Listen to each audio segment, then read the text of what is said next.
ادبی قافلہ international group, تمام شرکائے محفل، آپ ابھی سماعت فرمائیں گے سالار قافلہ منتظم اور ہم سب کے بہت ہی قابل احترام شخصیت جناب شمشاد حسین سرائی آپ سب کو خوش آمدید کہنے کے لیے تشریف لا رہے ہیں۔ بسم اللہ الرحمن الرحیم۔ صدر جی وقار معزز مہمانان گرامی و شرکائے مشاہرہ خواتین و حضرات، السلام علیکم۔ جیسا کہ آپ کو معلوم ہے کہ ہمیں علم و ادب اردو کی خدمت کرتے ہوئے 3 سال ہونے کو ہیں۔ یہ ہمارا 33واں آن لائن پری ریکارڈڈ مشاعرہ ہے، جس میں آج شعراء کرام و شاعرات جاتے سال کے دسمبر پر شاعری پیش کریں گے۔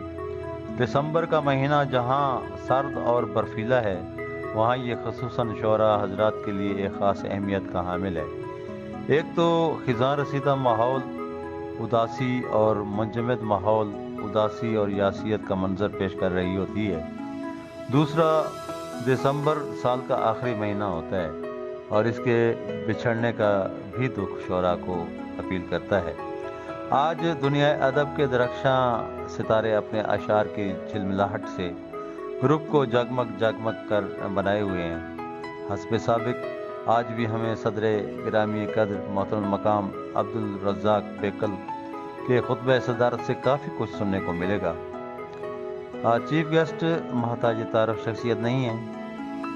محترمہ فرخندہ شمیم صاحبہ باکمال ادبی شخصیت ہیں اور اسلام آباد اور راولپنڈی کے حلقوں میں معروف ہیں، جو اپنی ادبی خدمات پر لاتعداد گولڈ میڈل اور ایوارڈ حاصل کر چکی ہیں، اور آج ہماری وہ کرسی مہمان خصوصی پر متمکن ہیں۔ ہم ان کے شکر گزار ہیں۔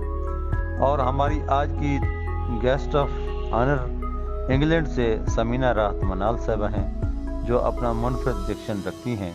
ان کا خوبصورت کلام ہمیں سننے کو ملے گا انشاءاللہ۔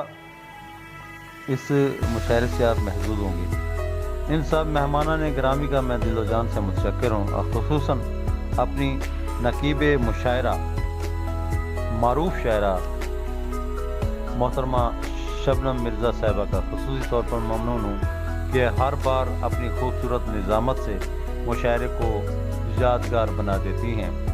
باقی میں اپنی ایڈمنز ٹیم کا نہایت مشکور ہوں، جنہیں